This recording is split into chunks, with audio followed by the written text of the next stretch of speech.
So we're going to talk about operations with significant digits and just look at some examples of multiplying and dividing and adding and subtracting when the number of digits you report in your answer matters.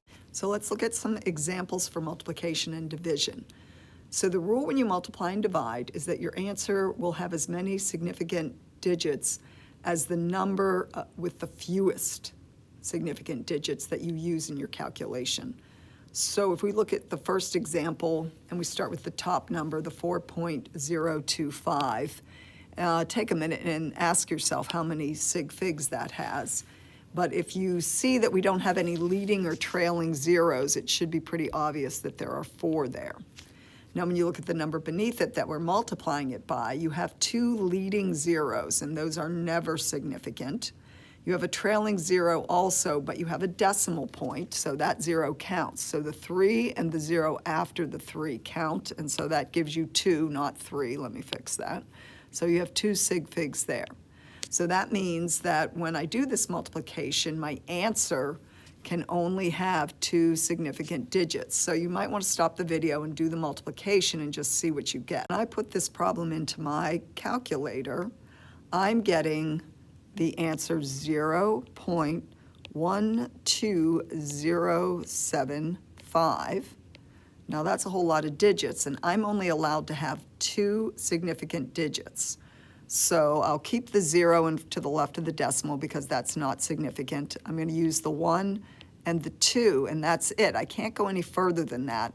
And when I round, I'm going to leave that 2 a 2 because the first number I'm dropping is a 0. So my final answer here with the correct number of Sig Figs is 0.12. Now if you look at the next example, you'll notice that I wrote the numbers using scientific notation. And the nice thing about that is that, remember, if it's written in correct scientific notation, then you can just count the digits that you see, and that's the Sig Figs. And the top number is written in correct scientific notation, so we have 3 digits there, and so there are 3 significant figures there, 7.08, all 3 of those are significant. When I go to the bottom, it looks like that's not actually written in correct scientific notation, so just for the sake of accuracy, I'm going to rewrite this. I have 7 on the top, 0.08 times 10 to the third. I don't need to mess with that, but the bottom is not a number between 1 and 10, so I'm going to fix that and say this is 1.402 times, now because I made the 14 a 1.4, in other words, I made my number smaller, I make my exponent bigger to compensate for that, okay? And actually the nice thing about doing that is now I have the same factor of 10 top and bottom. That 10 to the third, I actually can just cancel that out if I don't want to mess with that in my calculator. And all I'm going to do now is take 7.08 and divide it by 1.402, and I can see that the top has 3 significant digits and the bottom has 4. So that means that my answer can only have 4. And real quick, I will label that for you. So the top, this has 3, and the bottom has 4, okay? And yes, moving the decimal, I realized, didn't change the number of Sig Figs there, even though it wasn't written in proper scientific notation. So go ahead, use your calculator and see what you get there. So my calculator is reading 5.0499286773. Crazy. I can't keep all those digits, obviously. I'm only allowed to have 3 significant digits. So when I go to rewrite this, okay, obviously I'm going to start with my 5, that's significant. I'm going to put my decimal point, I have a 0, but there's a decimal, so that 0 automatically is significant. But beyond that, the next number, this 4, I get to keep that also. But because the first number I'm dropping is a 9, that 4 is going to get bumped up to a 5. So my final answer there is going to be 5.05. And that 0 in the middle is significant because it's in the middle, but also there's a decimal point in the answer. So that would be the correct answer for number 2. So let's look at the rules for addition and subtraction. Here you're going to focus on precision. So you're really looking at the decimal place. So let's take a look at a couple examples. Number 1, you can see that the top number there has 2 decimal places, or in other words, that 5 is in the hundredths place, whereas the bottom number, the last decimal, is a 9 in the thousandth place. So that bottom number is precise to the nearest thousandth, but the top number is only precise to the nearest hundredth. So your answer can only be precise to the nearest hundredth. So when I add here, I'm going to put a 0 above the 9 or in the thousandth place just to make the addition a little easier.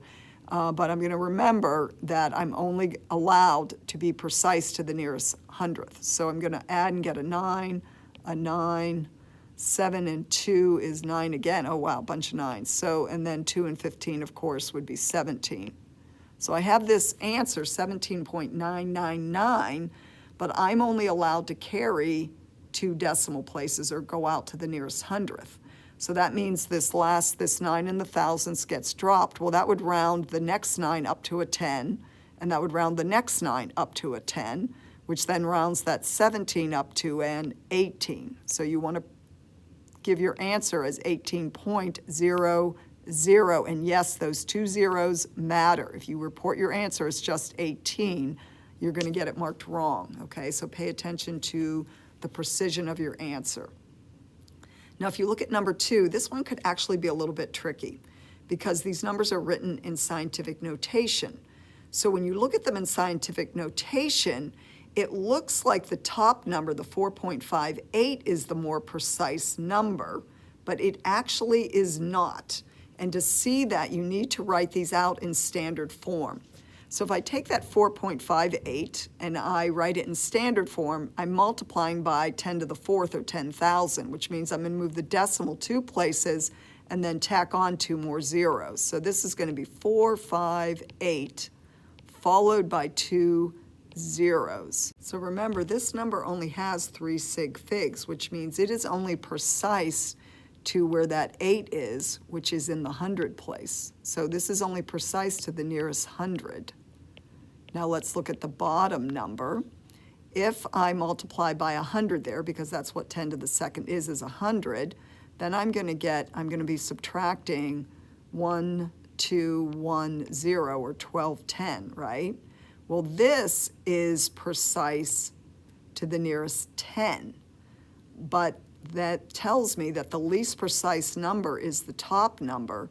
So when I do this subtraction, let's go ahead and do the subtraction. We're going to get a 0. 10 minus 1 is 9. Borrowed 1 from the 8. 7 minus 2 is 5. 5 minus 1 is 4, and a 4, okay? So I can only report this number to the nearest 100. So which number's in the 100 place? Looks like the 5 is.